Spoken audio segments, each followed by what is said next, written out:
Rest किया है क्योंकि रमजान का महीना भी है, तो 2 दिन दे डिड नॉट प्रैक्टिस। और आज के दिन थैंकफुली ये भी अच्छा हो गया क्योंकि न्यूजीलैंड वर्सेस इंग्लैंड के मैच से पहले प्रैक्टिस कर ली, वरना जैसे ही आज न्यूजीलैंड हारी है उसके बाद भी वो प्रैक्टिस का सोच सकते थे। They were determined to come to the ground and practice. भैया जब उन्होंने ये कहा कि जी बाबर खेल रहे हैं जी, अच्छा उसूली तौर पे जिस किस्म की सिचुएशन है, जैसे तनवीर बात कर रहे हैं कि हमें जाना चाहिए उसके साथ, नाफे के साथ, हाँ। बट कुछ जगहों पे ना आप अपनी फेस सेविंग भी कर रहे होते हैं, बचत भी कर रहे होते हैं, और एक होता है ना जिन की जान तोते में, अगर तो खुदा ना खास्ता बहुत बुरा होता और आप बाबर को खिलाएंगे फिर, तो सारा मलबा ना ये भी होता है कि किस पे आएगा। स्केपगोट। जी आपका स्टार बाबर था, आपका वो था, ये भी नहीं किया। वही बात जो माइकल तो अगर कल खिलाया जाता है, अगर कल खिलाया जाता है तो ये चीज भी हो सकती है। जी नहीं, क्या मतलब कोई चीज सही करनी नहीं है क्या? वही अपने आप को बचाना होता है, उनका बचाना होता है, तनवीर भाई। नौकरी कर रहे होते हैं आप, वो ये कह रहे हैं कि 30 साल का कॉन्ट्रैक्ट होता है। भाई मसला ये है ना, देखिए मेरी बात तो सुन लेना भाई, मेरी बात सुन ले। मसला ये है कि अगर आखिरी मैच जो है, अगर उसमें टीम हमारी पहुंच रही है या नहीं पहुंच रही, या अगर कहीं मौका मिल गया है कि 13 ओवर में रन करने हैं या जो भी करना है, तो उस हिसाब से अगर आप बेहतर तरीके से आप चेंजिंग कर भी सकते हैं या आप समझ आती तो क्यों ना करें। पहले कौन सा बड़ा तीर मारा हुआ हम लोगों ने पूरे पहले मैच से लेकर अभी तक, बाकी वो जो आप प्रैक्टिस मैच की बात कर रहे हैं भाई, इसका मतलब ये है कि पाकिस्तान की टीम हार चुकी थी कि 2 दिन से प्रैक्टिस नहीं की। भाई आपका एक मैच बाकी तो है ना, आप न्यूजीलैंड इंग्लैंड की तरफ क्यों देख रहे हैं? आप अपनी प्रैक्टिस करें। आप देखें यार, अगर इनकी सोच ये थी कि हम टूर्नामेंट से बाहर हो गए हैं तो फिर उसके हिसाब से प्रैक्टिस तो करनी, क्योंकि आपने श्रीलंका से एक मैच तो खेलना है ना, या घर आना था आपने वापस। तो बात ये है कि इनकी जो प्रिपरेशन है, इनकी जो चीजें नजर आती हैं, ये जो कोचिंग स्टाफ है, मैं तो पहले कह चुका हूं भाई इसको फारिग करें। जब ये फारिग होगा, पता नहीं बोलते हम यही रहते हैं फारिग करें, कल श्रीलंका से पहुंच के सेमीफाइनल पहुंच गए तो फिर हमें कोई फारिग ना कर दे, हमें कोई वो ना कर दे भाई।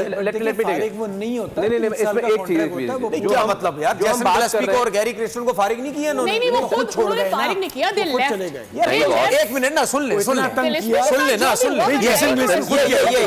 नहीं सर, मेरी बात सुने, मेरी बात सुन ले, मेरी बात सुन ले भाई। जैसन गिलेस्पी अगर एक मिनट सुनो तो सही, जैसन गिलेस्पी अगर छोड़ के गया, गैरी क्रिस्टन अगर छोड़ के गया, अपनी मर्जी से छोड़ के गया ना, तो भाई आपने उनको तो पागल कर दिए तो छोड़ के गया ना, उनको अपनी बेइज्जती फील हो रही है, छोड़ के चला गया। आप ये चाह रहे हैं कि हाइसन को पागल कर दे? नहीं, मैं तो कह रहा हूं पागल होने से पहले इसको बोलो भाई आप चले जाओ। क्यों? क्योंकि वो जिस तरीके से टीम खिला रहा है, वो जिन जिन प्लेयर्स को खिला रहा है, मतलब उसको चश्मा और बेहतर करने की जरूरत है अपने चश्मे को।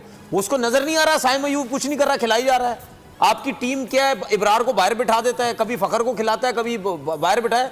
जितने भी प्लेयर्स हैं, आपको याद है ना लास्ट मैच जब फखर जमान खेला, हर किसी ने बोला कि यार ये क्यों बैठ रहा है बाहर, ठीक है, सब ने बोला इसको मैचेस खिलाने चाहिए थे। अच्छा, और तुम उसको सारे मैचेस उसको बाहर बिठा रहे हो। एक बात ना, हैसन को तो ये लड़के चूज करके दिए हैं ना, 11 के 11 तो वो अपनी पसंद के नहीं लाया होगा, तो हम सारा नजला ठीक है, माइक हैसन ने बहुत खराबियां की हैं, लेकिन अब हमें मेरे ख्याल से जिम्मेदारी सिलेक्शन कमेटी है ना यार आपकी, से थोड़ा ऊपर जाना चाहिए। नहीं, सुन तो लें भाई, आपकी सिलेक्शन कमेटी में कौन? आकिब जावेद है। आपकी सिलेक्शन कमेटी में कौन है?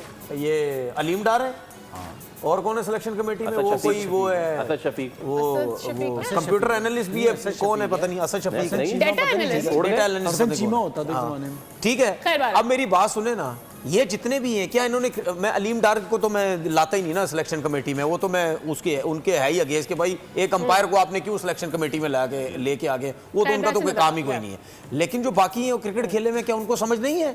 इसका मतलब ये है कि कहीं ना कहीं से चीजें सबकी अपनी मर्जी से नहीं चल रही होती, कोई कुछ कह रहा है, कोई कुछ कह रहा है, कोई कुछ कह रहा है, ठीक है ना, तो इसीलिए हर चीज खराब होती है। हेड कोच बोलता होगा मेरी मर्जी का प्लेयर डालो, कप्तान कहता होगा मेरी मर्जी का प्लेयर डालो। अब आप जब भी देखें, जब भी किसी को कप्तान बनाएंगे, जब भी किसी को आप कप्तान बनाएंगे, वो सबसे पहले पता क्या बोलता है? सिलेक्शन कमेटी का हिस्सा मैं भी बनूंगा, क्योंकि उसको पता है कि यार अगर मेरी मर्जी नहीं चलेगी तो मुझे अपनी मर्जी से काम भी नहीं करने दिया जाएगा। दुनिया में क्या होता है, सिलेक्शन कमेटी में उन कप्तान बैठा हुआ होता है, कोई सिलेक्शन कमेटी में क्या हेड कोच बैठे हुए होते हैं? तो फिर हमारे क्यों बैठे होते हैं भाई? हमारे क्यों कोच होते हैं, हमारे क्यों कप्तान क्यों होते हैं? सिलेक्शन कमेटी, मसला ये है कि सब ये कहते हैं, कप्तान और हेड कोच कहता है, उनको पता होता है कि ये जो 3 बैठे हो ना सिलेक्टर्स, ये भी नाइंसाफी करेंगे, ये भी मेरिट पे सिलेक्ट नहीं करेंगे, लड़कों के साथ नाइंसाफी करेंगे, तो हम भी जाके बैठते हैं। सब्सक्राइब करें और बेल दबाएं ताकि कोई खबर रह न जाए।